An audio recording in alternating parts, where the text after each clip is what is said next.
Oke, baik, selamat pagi, jemaat yang kasih Tuhan semuanya. Kita mengucap syukur kita ketemu lagi pada hari Minggu pagi ini. Dan sebelum kebaktian umum semua jemaat bergabung, kita ada sekolah minggu. Seperti biasa sekolah minggu kita ada dibagi-bagi karena memang berbeda-beda. Yang anak-anak ada sekolah minggu anak-anak, tapi kita yang dewasa kita juga ada sekolah minggu. Dan mungkin sangat sedikit gereja yang di Indonesia terutama yang ada sekolah minggu dewasa. Jadi kita percaya bahwa belajar firman Tuhan tentu bukan hanya untuk anak-anak saja, ya, tapi juga orang dewasa. Oke, kita lanjutkan. Kita sudah di akhir dari pembahasan kitab Wahyu. Sehingga mari kita lihat di ayat yang ke-6 dari Wahyu pasal 22. Saya baca saja dulu.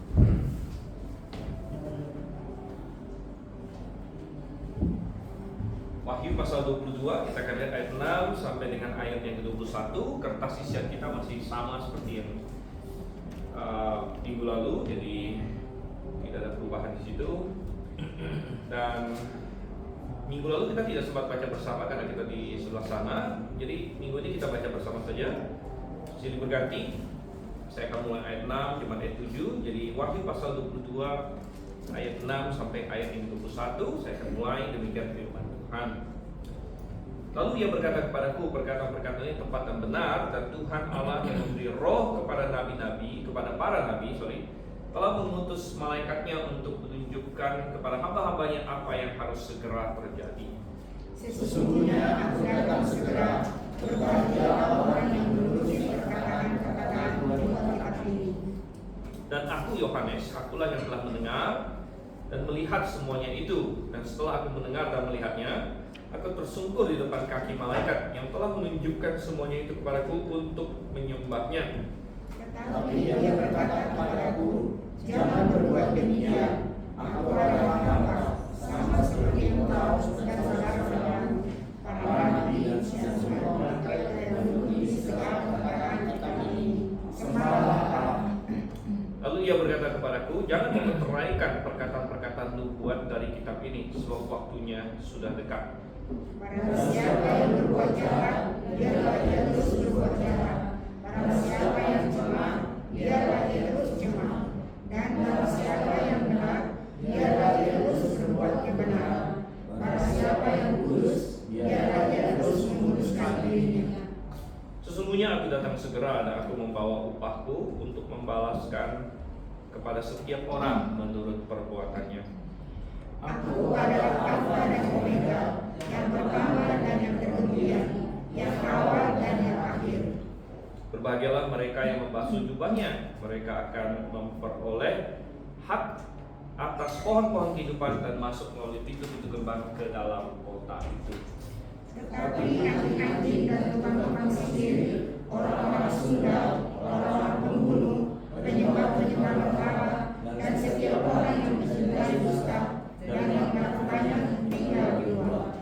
Aku Yesus telah mengutus malaikatku untuk memberi kesaksian tentang semuanya ini kepadamu bagi jemaat-jemaat.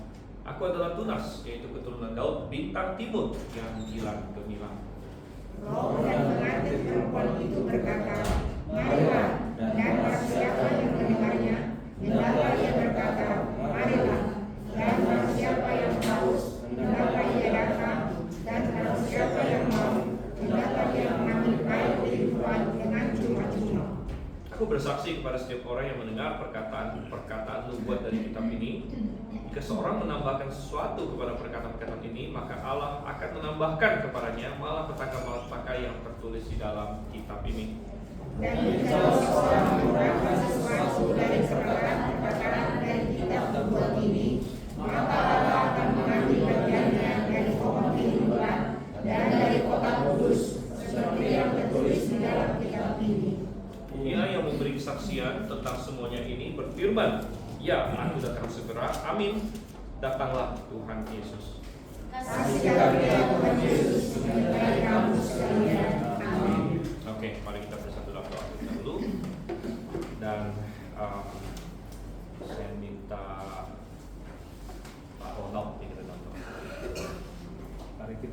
dalam doa. Allah Bapa kami di surga, terima kasih Tuhan sudah menyertai kami dari tempat kami tinggal sampai ke Grave dengan selamat dan tidak kurang salah apapun. Beberapa saat lagi kami akan memulai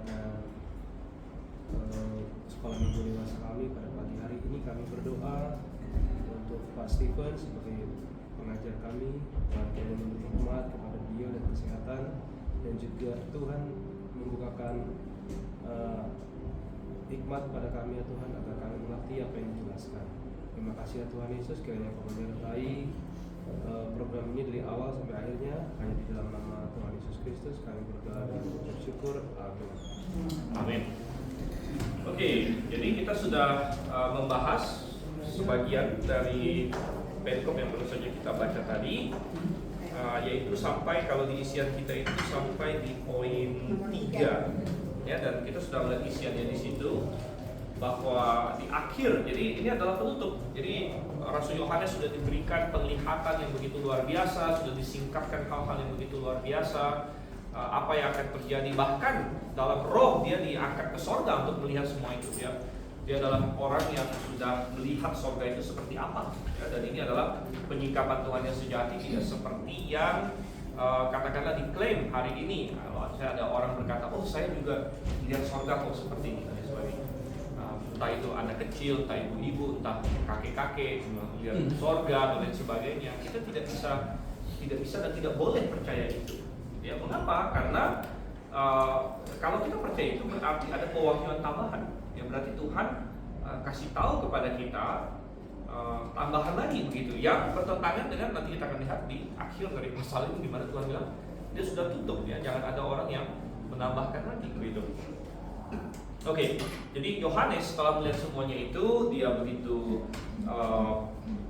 kagum dan sebagainya, hampir seperti yang sudah kita tulis, hampir dia menyembah malaikat di situ, ya, dia tersungkur, tapi malaikat bilang tidak boleh. Itu ada di ayat yang ke-9 dan ya, ayat yang ke-9 katanya, ya, jangan berbuat demikian, aku adalah hamba. Dan kalau saya tidak salah ingat, minggu lalu terakhir kita menutup dalam poin bahwa ini kontras dengan Tuhan Yesus. Nah, ini kontras dengan Tuhan Yesus, di mana Tuhan Yesus menerima penyembahan. Tuhan Yesus tidak pernah melarang orang menyembah Dia, walaupun itu berkali-kali dilakukan di kitab Injil. Ya, baik itu sebelum Dia mati dan disalib dan bangkit, sudah ada yang menyembah Dia. Tapi terlebih lagi adalah setelah dia bangkit di situ, di mana manusia menyembah Dia, dan Dia tidak pernah berkata tidak boleh. Dia tidak pernah berkata demikian. Oke, nah masuk ke ayat yang ke-10 di sini. Lalu Ia berkata kepadaku, jangan memeteraikan perkataan-perkataan nubuat dari kitab ini, sebab waktunya sudah dekat. Jadi jangan dimeteraikan. Sekali lagi, yang sudah kita bahas, meterai dalam dunia zaman itu bukan meterai kayak perangko kita. Jadi meterai pada waktu itu adalah untuk menutup sesuatu. Jadi biasanya waktu itu kitab itu dalam bentuk gulungan. Ya, jadi kalau gulungan itu digulung, kemudian akan diikat dengan tali, dan talinya dimeterai, yaitu dengan memakai semacam lilin, ya, lilin panas yang segera dia akan mengering di situ. Ya, dan biasa akan dicap untuk memberitahu ini meterainya siapa.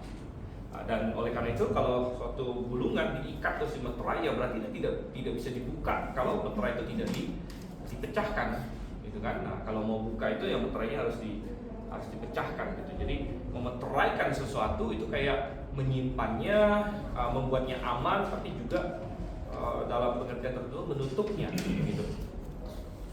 Dan ini jangan dimeteraikan. Ini kontras dengan apa yang Tuhan katakan di kitab Daniel. Coba kita buka kitab Daniel. Dan Daniel adalah kitab yang juga penuh nubuat, sehingga ada suatu julukan, Daniel itu kitab wahyunya Perjanjian Lama, katanya. Karena Daniel berbicara mengenai masa tribulasi, Daniel berbicara mengenai masa kekekalan dan lain sebagainya. Tetapi kalau di kitab Daniel, ya, itu Tuhan suruh meteraikan begitu. Coba perhatikan Daniel 8 ayat 26 contohnya. Daniel 8 ayat yang ke-26. Adapun penglihatan tentang tentang petang dan pagi itu apa yang dikatakan tentang itu adalah benar. Tapi engkau apa katanya? Sembunyikanlah penglihatan itu, sebab hal itu mengenai masa depan yang masih jauh. Ya. Nah, sembunyikan di sini bisa juga diterjemahkan meseraikanlah di sini. Kemudian kita lihat lagi Daniel pasal 12. Jadi walaupun perkataan itu benar, tapi masih jauh. Jadi belum bisa dipahami sepenuhnya oleh orang di zaman Daniel, gitu ya. Berarti kan Daniel 12 ayat yang keempat, ini pemikiran yang sama. Daniel 12 ayat 4, tetapi engkau Daniel sembunyikanlah segala firman itu dan meteraikanlah kitab itu, katanya kan? Sembunyikan dan meteraikanlah kitab itu sampai pada akhir zaman. Banyak orang akan menyelidikinya dan pengetahuan akan bertambah. Ya, jadi itu sangat kontras sekali. Di kitab Wahyu pasal 22 ayat 10 ada suatu perintah kebalikannya, di mana Daniel Tuhan suruh sembunyikan, meteraikan kitab ini. Mengapa? Ingat, Daniel kan ditulis, ya Daniel itu hidup, ya Daniel itu tahun 605 sebelum Masehi itu Daniel dibuang ke Babel. Nah, itu waktu itu dia masih muda, kita tahu. Ya kita nggak tahu persis berapa muda, apa belasan atau 20-an awal. Ini dia dibuang di sini ya, dan dia masih hidup sampai minimal zaman Koresi, ya sekitar 530-an, ya 53 sekian lah, gitu. Kita nggak tahu persis, ya 530 sekian, ya katakan 535, ini kan 70 tahun yang dinubuatkan oleh Yeremia, 70 tahun yang dinubuatkan oleh Yeremia ini disaksikan oleh Daniel, begitu, 70 tahun pembuangan, ya, 70 tahun pembuangan atau exile dalam bahasa Inggrisnya.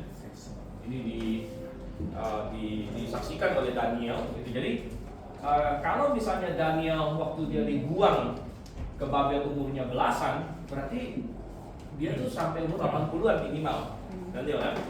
Dan tahun umur 80-an tuh masih jadi perdana menteri itu, masih diangkat oleh Darius dan sebagainya yang menjadi perdana menteri. Nah, tapi kalau dia umur 20-an ditangkap, dibuang, berarti dia sampai umur 90-an ya. Nah, kita tidak tahu persis, tapi di sini dia bernubuat tentang 70 kali 7 ya, 70 kali 7 pun mulainya itu tahun 444. Nah, mulainya tahun 444 akan ada, nah ini ya, ini enggak skala jadi harus kita kasih titik-titik. Nah, sampai sekitar tahun 30, katakanlah 32, 33 gitu ya, Masehi. Nah ini 69 kali 7 masa. Ini nubuatnya Daniel.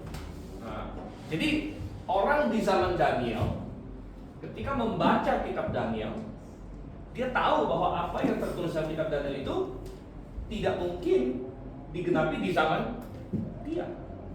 Ya, tidak mungkin digenapi di zaman dia. Begitu. Oleh karena itu orang yang pembaca di zaman Daniel cuma bisa melongok ke depan gitu loh ya. Oh, ini bakal terjadi tapi tidak mungkin terjadi di zaman kita. Ya. Nah, ini kontras dengan kita hari ini ketika kita membaca kitab Wahyu. Jadi kitab Wahyu ditulis ya, ini saya lanjutkan di sini kan. Saya lanjutkan ya, kitab Wahyu ditulis tahun 90-an ya, 90-an, katakanlah 94, 93, 95 ya, kira-kira di situlah. Jadi tahun 90-an ditulis Masehi. Tetapi Tuhan bisa datang kapan saja. Jadi kita tidak tahu, tidak dikasih tahu sampai berapa lama.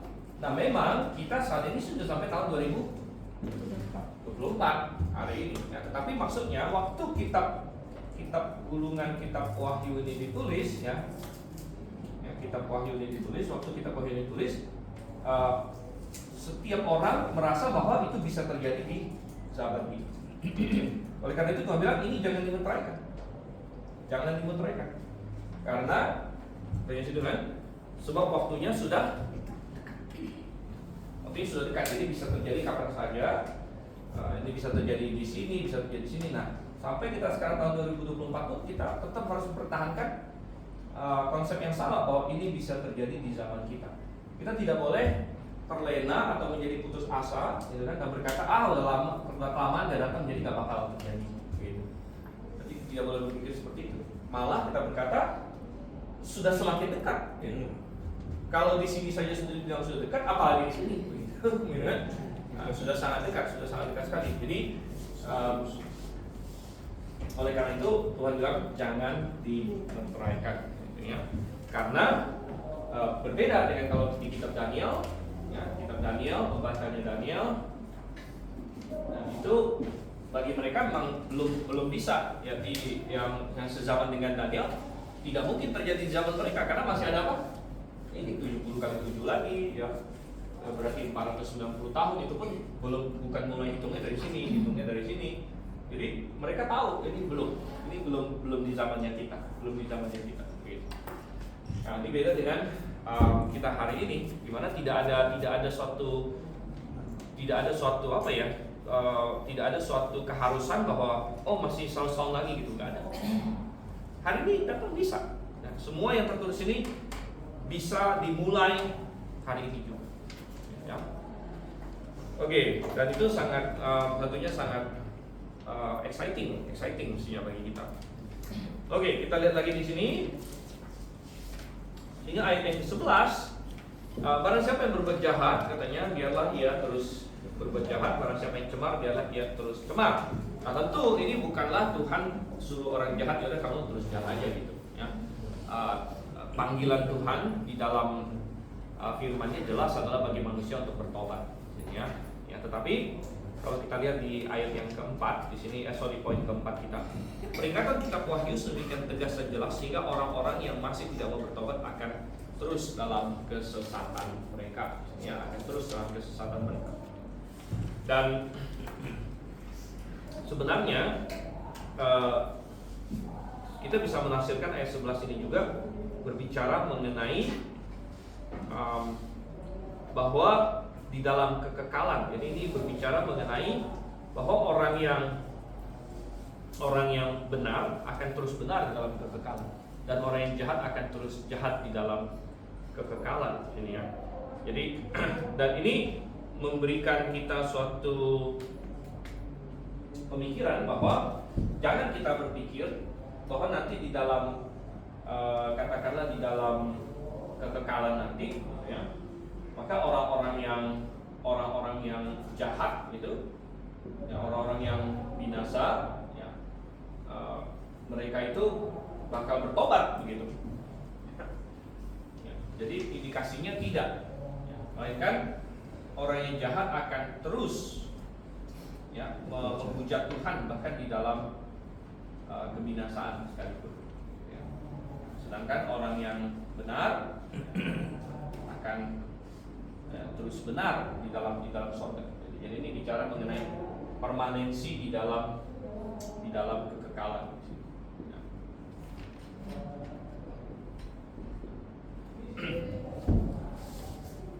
Oke, jadi itu ayat 11. Dan barang siapa yang benar, biarlah ia terus berbuat kebenaran. Barang siapa yang kudus, biarlah ia terus menuduskan dirinya. Oke, ayat yang ke-12. Sesungguhnya aku datang ayat 12, sesungguhnya aku datang segera dan aku membawa upahku untuk membalaskan kepada setiap orang menurut perbuatannya. Aku adalah Alfa dan Omega, yang pertama dan yang terkemudian, yang awal dan yang akhir, katanya di sini. Ya, jadi kita lihat di sini poin yang nomor 5 kita. Kristus menyatakan pekerjaannya yaitu membawa upah. Membawa upah. Tuhan Yesus bukan hanya datang segera, tapi dia datang membawa upah. Dan kita melihat dari sinilah, makanya kita berkata ada usaha iblis untuk meniru-niru Tuhan. Di dalam tokoh yang namanya Sinterklas atau Santa Claus. Dan Santa Claus itu, kalau kita lihat, banyak orang berpikir Santa Claus itu ya itu cuma fun-fun aja lah gitu kan. Tapi kita melihat bahwa ya, tapi ada apa ya? Ada usaha iblis di situ ya untuk kan Santa Claus kan di Natal gitu kan. Natal yang dunia inilah bulan Desember gitu kan. di mana ketika ya katakanlah fokus mestinya bicara soal Yesus lahir, walaupun Yesus bukan lahir Desember gitu, tapi masih ada nilai positifnya kalau misalnya orang minimal ada bicara soal Yesus lahir gitu kan. Tapi nilai positif ini pun diserang begitu, dimana akhirnya dunia ini merayakan Natal, dan kalau di dunia Barat itu kamu Kristen atau tidak Kristen biasanya ya senang-senang aja Natal gitu. Tapi fokusnya dialihkan sama mereka. Jadi kalau kamu non Kristen, ya kamu tetap merayakan Christmas gitu. Tapi Christmasnya sebagai suatu budaya aja, suatu culture, suatu budaya yang kamu pikirkan adalah pohon, Santa Claus gitu kan. Ini salju gitu, itulah gitu. Jadi nggak usah mikirin soal Tuhan Yesus begitu. Ya, karena sekalipun Tuhan Yesus memang tidak lahir pada bulan Desember, ya minimal kalau misalnya orang ada ngomongin soal Tuhan Yesus kan masih ada sedikit positifnya di situ. Masih ada positifnya lah gitu kan. Ya, tapi ya itu dialihkan ya, Santa Claus, dan anak-anak diajarin Santa Claus datang bawa hadiah gitu. Ya, bawa hadiah gitu kan. Dan luar biasa, Santa Claus itu bawa hadiah dan dia dalam satu malam bisa ada di seluruh dunia. Itu kan udah maha hadir sebenarnya. Dan dia maha tahu juga. Bahkan ada lagunya kan, Santa Claus is coming to town katanya. Ya. He knows when you are He knows when you are good, he knows when you are naughty gitu. Ya, jadi dia tahu kamu baik atau nggak baik, kamu nakal atau nggak nakal. Oh, berarti dia maha tahu itu. Gitu. Kemudian dia bisa turun cerobong ya setiap rumah gitu. Jadi dan dia membawa upah, tapi kita tidak menantikan upahnya Santa Claus tentunya ya. Yang kita nantikan adalah upah dari Tuhan kita Yesus Kristus, dan kita berfokus kepada Dia, kita tidak mau dialihkan pandangan kita. Oke, jadi pekerjaannya yaitu membawa upah sekaligus pribadinya.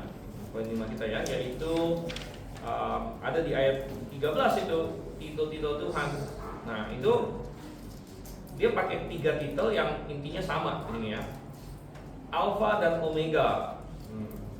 Yang pertama dan yang terkemudian, yang awal dan yang akhir. Jadi 3 titel yang menyatakan hal yang sama sebenarnya. Jadi ada pengulangan 3 begini adalah untuk penekanan. Jadi ketika sesuatu diulang 3 kali, biasanya itu ada suatu penekanan khusus. Misalnya para serafim yang di Yesaya pasal 6, Yesaya melihat serafim berterbangan di sekitar tata Tuhan sambil berkata apa? Kudus, kudus, kuduslah. Itu kan jadi ada 3 kali pengulangan. Kudus, kudus, kuduslah. Gitu kan.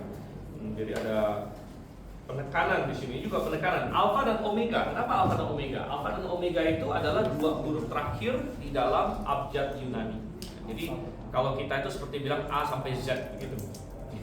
Kalau kita kan pakai Latin ya. Indonesia itu mengadopsi alfabet Latin. Gitu. Jadi A B C D E F G sampai Z. Ya. Jadi kita bilang A sampai Z itu maksudnya ya dari awal sampai akhir. Kalau misalnya kita bilang, wah dia sudah hafal tuh buku itu A sampai Z-nya, nah, berarti ya dari awal sampai akhir gitu. Jadi sama dengan cara yang sama, Alpha dan Omega. Ya, Tuhan Yesus adalah Alpha dan Omega. Ya. Kemudian ditekankan lagi, yang pertama dan yang terkemudian, yang awal dan yang akhir, gitu ya. Dan ini adalah titel ya. Jadi dalam isian kita pribadinya Alpha dan Omega yang menyatakan keilahiannya. Ya, jadi isian kita di situ terserah mau taruh yang mana aja, Alpha dan Omega boleh, awal dan akhir boleh, pertama dan kemudian di sini ya. Dan ini jelas menyatakan keilahiannya karena di dalam perjanjian lama Tuhan mengatakan akulah yang awal dan akhir. Gitu. Di dalam perjanjian lama coba kita buka di dalam Yesaya ini ya. Nah, ini saya nggak persiapkan tapi coba kita cari dulu. Yesaya.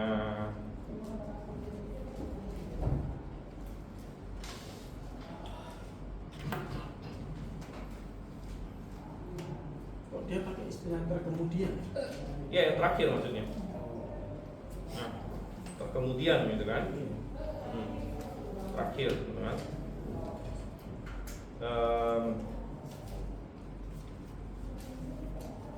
Oke, di Yesaya sekitar bab 40-an, pasal 40-an. Ya, dan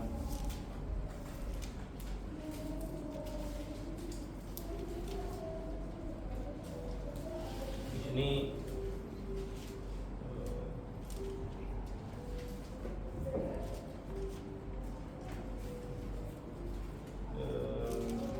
ya udah nanti saya cari deh. Di mana ada titel yang sama, coba saya ya. Yesaya 44 ayat 6. Coba saya. Ya, ya, Yesaya 44 ayat 6. Nih, coba kita lihat. Beginilah firman Tuhan. Ya, Tuhan ini kan Yehova, Raja dan Penebus Israel, Tuhan semesta alam. Akulah yang terdahulu dan akulah yang terkemudian. Ini adalah titel untuk Allah sendiri. Ya. Jadi ketika Yesus berkata bahwa akulah yang pertama dan terkemudian, itu adalah suatu titel keilahian di sini. Dan sama Yesaya 48 ayat 12 juga.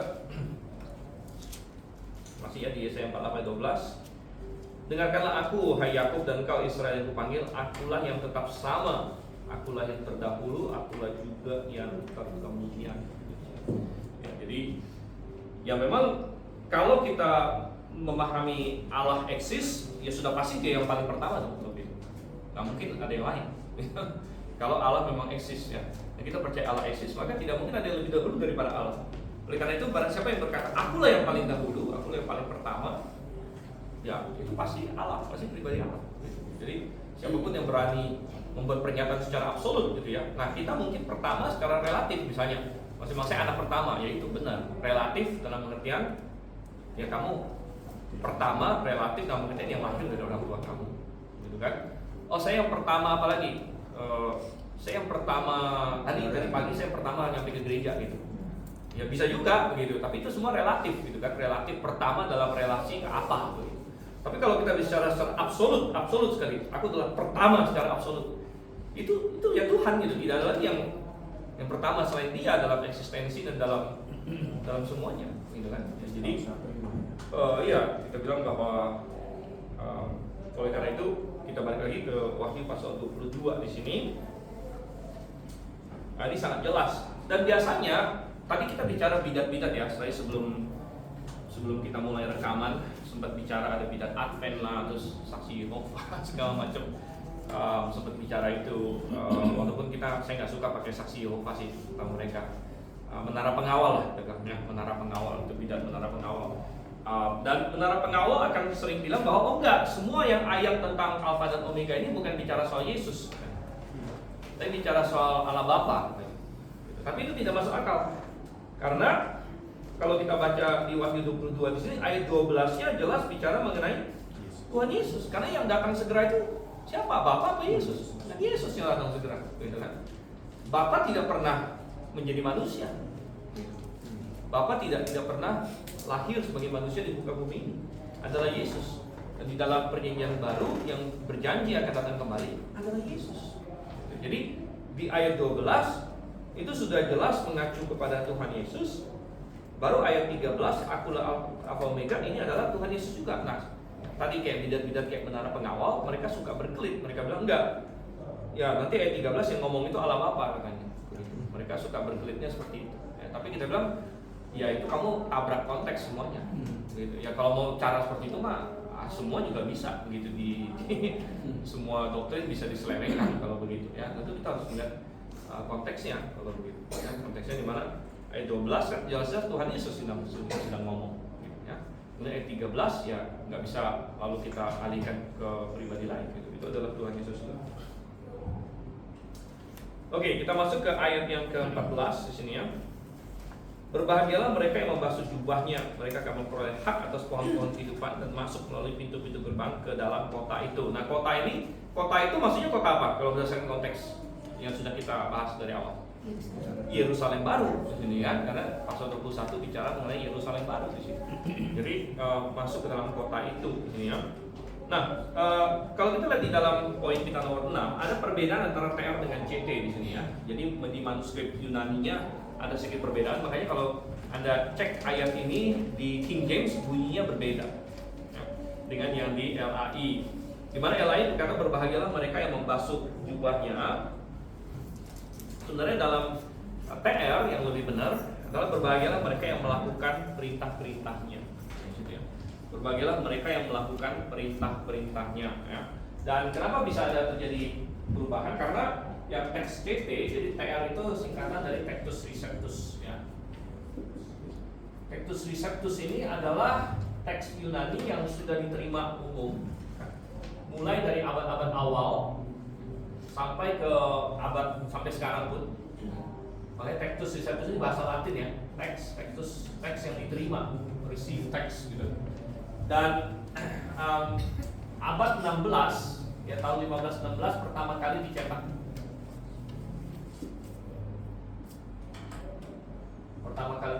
Dan sebenarnya ini sudah ada dari sebelumnya, dari banyak abad sebelumnya sudah ada. Dan terus di sini juga ada terus ya. Tapi masuk percetakan tahun 1516. Ya, nah ini teks yang sudah diterima dan kita percaya ini teks yang dipelihara oleh Tuhan. Sedangkan critical text itu baru mulai ada tahun 1881.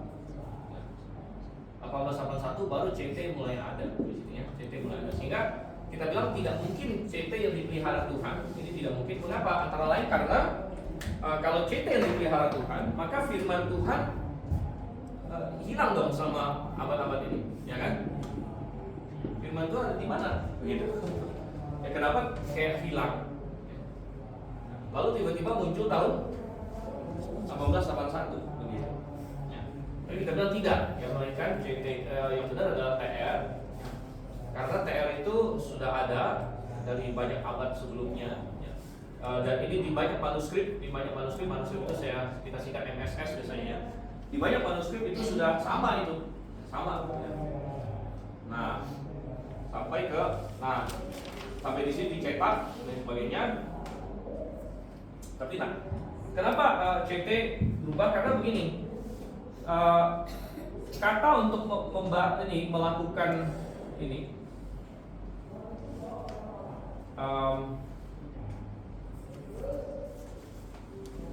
jadi ini kata melakukan poiontes ya, ini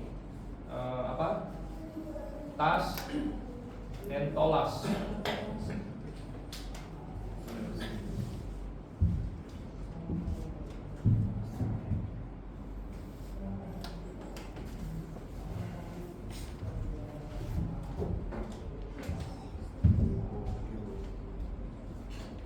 Auto ya.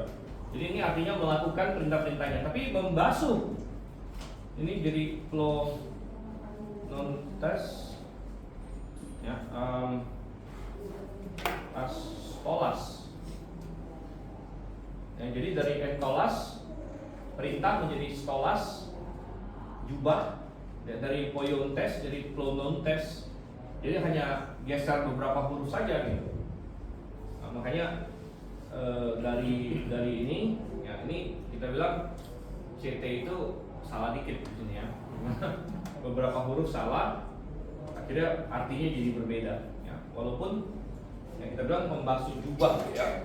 Ya nggak salah juga dalam pengertian bahwa orang Kristen memang membasuh jubah gitu. Tapi sebenarnya yang benar adalah melakukan perintah-perintahnya ya. Ya, berbahagialah mereka yang melakukan perintah-perintahnya. Mereka akan memperoleh hak atas uang-uang kehidupan. Nah, coba kita lihat di isian kita tidak diselamatkan oleh perbuatan, tapi perbuatan kita mencerminkan kita, sekaligus menjadi bukti keselamatan kita. Jadi, berbahagialah orang yang melakukan perintah-perintahnya, bukan karena kita diselamatkan karena kita berhasil melakukan perintah-perintah Tuhan, tapi Alkitab ingin mengajarkan bahwa orang-orang yang memang diselamatkan itu punya sifat memang mau melakukan perintah-perintah Tuhan.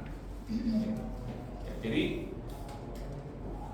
karena orang yang diselamatkan, kita sudah berubah menjadi ciptaan baru. Kita mau melakukan perintah-perintah Tuhan.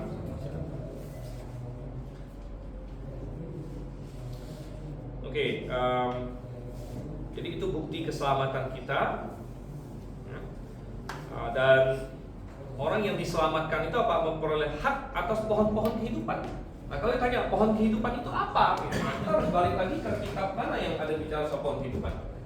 Jadi kitab Kejadian, ya. Jadi menarik sekali Kejadian sama Wahyu. Kejadian sama Wahyu itu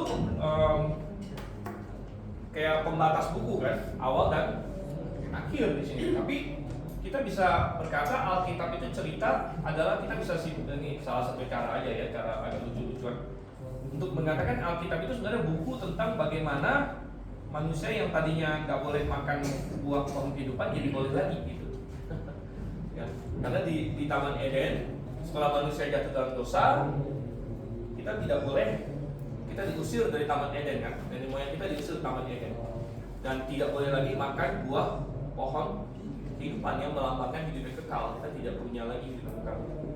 Tapi seluruh Alkitab adalah intinya mengenai kenapa kita tidak boleh makan buah ini lagi dan bagaimana sampai kita boleh makan buah ini lagi. Gitu. Boleh makan buah pohon kehidupan. Sebagaimana di dalam Wahyu pasal 22 akhirnya ada kesimpulannya di sini. Ya. Nah, yaitu akhirnya diperbolehkan makan pohon kehidupan. Dan di tengah-tengah sini ada satu pohon lagi yang sangat penting, yaitu pohon apa? Itu pohon salib. Ya, pohon salib. Jadi karena kemarin barusan di grup ini ya, penginjil dan gembala ada yang tanya kenapa di Alkitab tertentu Yesus disalib, kalau di KJV itu upon a tree gitu ya. Pernah baca nggak itu? Ada ayatnya ini ya. Ya, Tuhan Yesus disalibkan di pohon, gitu. Itu tanya kenapa pohon ya? Ini bahasa KJV ya. Kenapa pohon katanya? Kan bukannya mestinya salib. Dia lain terjemahkan salib. Itu jadi batu sandungan orang sebelah. Jadi batu sandungan orang sebelah ya.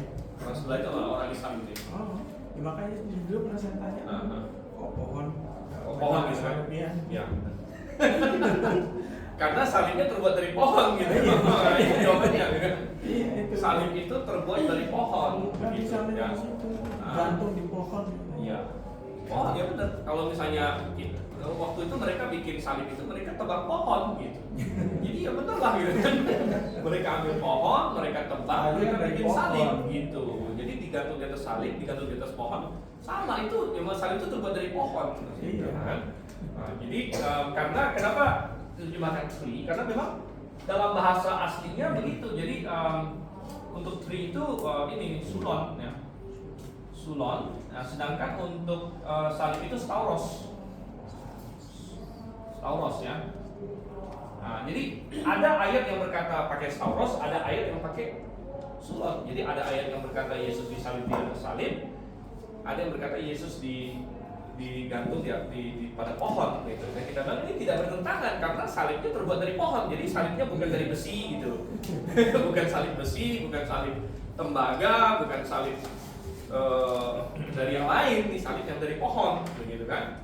Nah, tapi makanya saya bilang kita kehilangan hak atas pohon kehidupan, tetapi karena juru selamat yang disalibkan di atas pohon salib gitu, yang salib itu terbuat dari pohon ini ya, makanya kita sampai di kitab Wahyu ini bisa lagi makan dari buah pohon kehidupan ini ya, karena kita sudah didamaikan dan dibenarkan di hadapan Tuhan ya.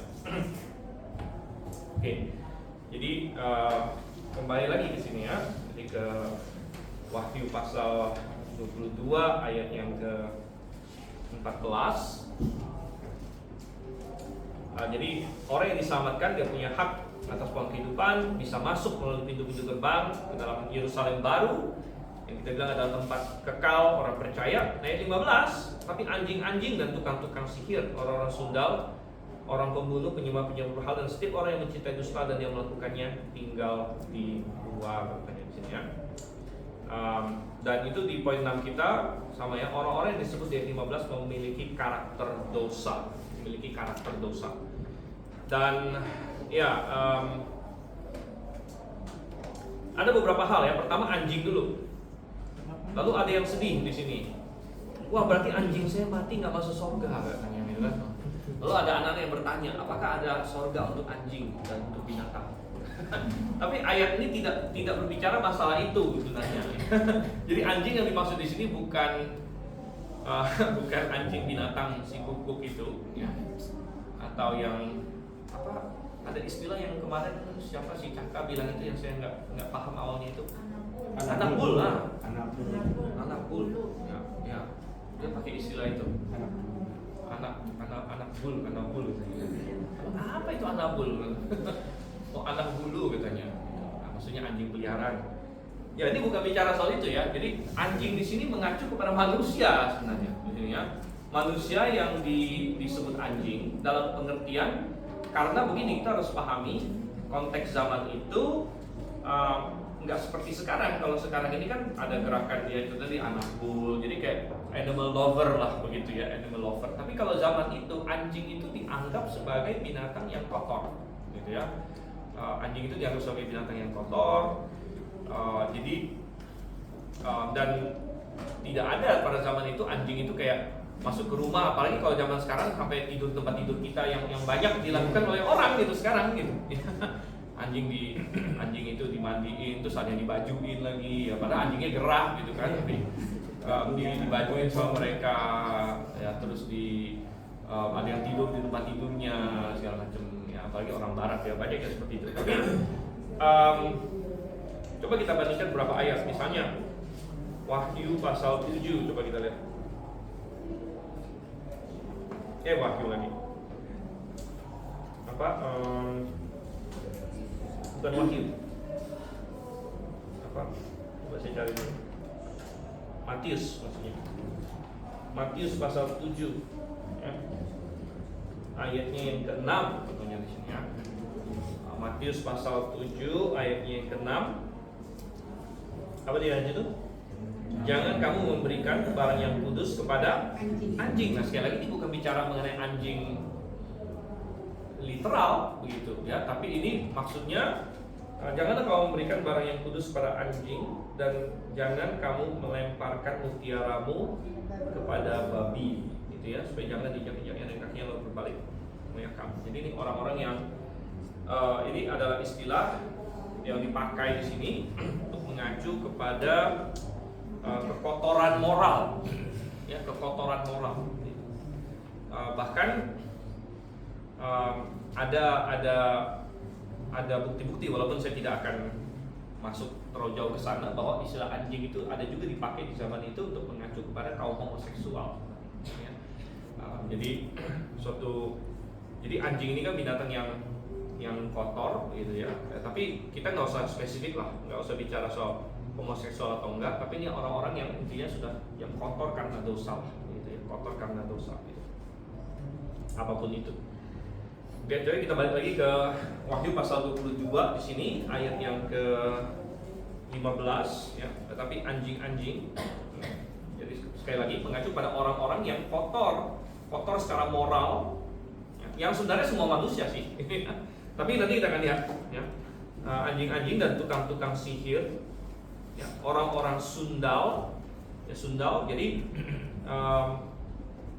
ini semua melanggar perintah Tuhan di sini. Pembunuh, penyembah berhala, seorang yang mencintai dusta dan yang melakukannya tinggal di luar. Ya, sekali lagi karena mereka ini tidak mungkin bisa bersekutu dengan Allah yang kudus itu, yang Allah yang maha kudus.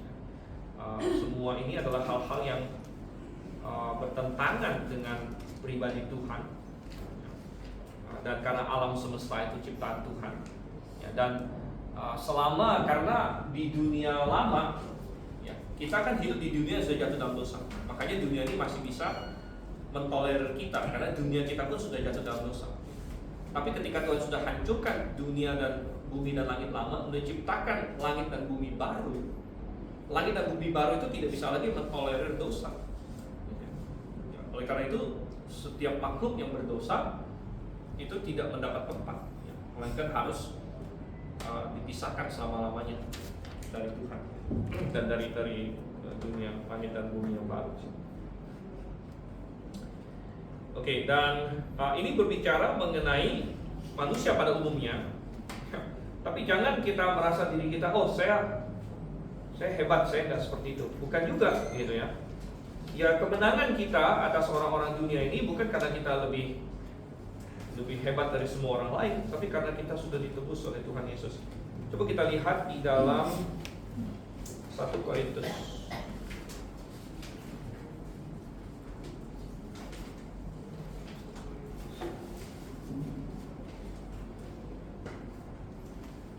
Ya. 1 Korintus pasal 6.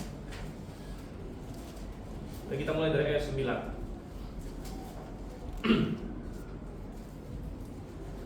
1 Korintus 6 ayat 9. Atau tidak tahukah kamu bahwa orang-orang yang tidak adil tidak akan mendapat bagian dalam kerajaan Allah? Tidak adil. Tidak adil aja tidak mendapat bagian dalam kerajaan Allah. Janganlah sesat. Orang cabul mirip dengan sundal tadi ya, yang di Wahyu. Penyembah berhala ada disebut juga. Orang berzina, banci, orang pemburit. Pemburit ini adalah homoseksual. Kalau kita cek di dalam banci itu ya LGBT hari ini gitu. Banci itu kan kayak laki yang mau jadi cewek. Orang pemburit, pencuri, orang kikir, pemabuk, pemfitnah dan penipu tidak akan mendapat bagian dalam kerajaan Allah. Nah, perhatikan ayat 11. Dan beberapa orang di antara kamu apa? Demikianlah dahulu. Gitu. Jadi bukan berarti kita ini bebas dari dosa-dosa ini sebelumnya, begitu. Berapa orang di antara kamu demikian dahulu. Perbedaannya apa? Tetapi kamu apa? Telah memberi dirimu disucikan. Kamu telah dikuduskan. Kamu telah dibenarkan dalam nama Tuhan Yesus Kristus dan dalam Roh Allah kita. Ya, jadi bukan berarti bahwa orang-orang yang seperti itu tidak bisa diselamatkan. Justru mereka bisa diselamatkan. Justru mereka bisa diselamatkan. Justru mereka bisa dibenarkan di dalam Yesus Kristus. Tetapi ketika mereka dibenarkan dan disucikan dalam Yesus Kristus, mereka akan melepaskan itu sebagai karakter mereka. Begitu. Karena mereka sudah diubah menjadi ciptaan baru. Dan melepaskan hal tersebut sehingga itu tidak mencirikan mereka lagi. Nah, orang Kristen bisa nggak jatuh dalam sebagian dari dosa-dosa ini? Ya bisa. Ada orang Kristen yang jatuh dalam perzinahan. Ada nggak orang Kristen yang masih jatuh dalam kebohongan? Ya masih ada. Kadang-kadang orang Kristen ada yang berbohong. Ya, orang Kristen ada yang ini. Tapi mestinya orang yang sudah sungguh-sungguh lahir baru tidak menjadikan itu karakternya. Itu bukan karakter dia lagi. Itu bukan sifat dasar dia lagi. Ya. Melainkan dia sesekali jatuh ke sana. Beda dengan orang yang belum percaya Tuhan Yesus, di mana hal-hal itu adalah sifat dasar mereka. Sifat dasar mereka. Oke. Kita balik lagi sekarang ke Wahyu pasal 22 di sini. Wahyu pasal 22 ayat yang ke 16. Aku Yesus telah mengutus malaikatku untuk memberi kesaksian tentang semuanya ini kepadamu bagi jemaat-jemaat. Aku adalah Tunas, yaitu keturunan Daud, ya, bintang timur yang hilang gemilang. Jadi di poin nomor 7 kita, Yesus secara pribadi mengiyakan segala perkataan ini yang ditujukan kepada jemaat-jemaat, ya, yang ditujukan kepada jemaat-jemaat. Tidak ada konsep jemaat universal di sini, karena jemaatnya plural. Perhatikan situ kan. Kalau misalnya ada yang namanya jemaat universal, mestinya jemaatnya singular aja di ayat 16 itu. Perhatikan, aku Yesus telah mengutus malaikatku untuk memberi kesaksian atas semuanya ini kepadamu bagi, ya kalau jemaat universal kan cuma satu aja kan, bagi jemaat satu, tapi enggak, ini kan bagi jemaat-jemaat banyak. Jadi berarti Tuhan berbicara langsung kepada jemaat-jemaat lokal, gitu ya, kepada tiap jemaat. Jemaatnya lebih dari satu di sini. Ya. Dan masih di poin kita, Kristus di sini muncul dalam perannya menggenapi perjanjian Daud, ya. Menggenapi perjanjian Daud dan pembawa zaman baru. Aku adalah Tunas, yaitu keturunan Daud, bintang timur yang hilang gemilang. Ya. Sekarang udah jam berapa ya? 9:51. Hah? 10 menit. Wah, ini Oke, kita harus stop sampai di sini. begini, kita tinggal dikit. Jadi minggu depan kita akan selesaikan, dan minggu depan ini ya kita ujian final test ya. Kalau minggu enggak, itu ini aja apa? Just for fun gitu, nggak apa-apa. Ya. Sekilas. Jelas. Jadi lihat, maksudnya kita udah sekian lama belajar kitab Wahyu. Ini ya, berapa banyak yang kita serap, ya, nggak apa-apa, nggak di ini kok, nggak ada fail atau apa, jangan takut. Oke, kita berdoa. Kita Pak Michael, ini kita berdoa.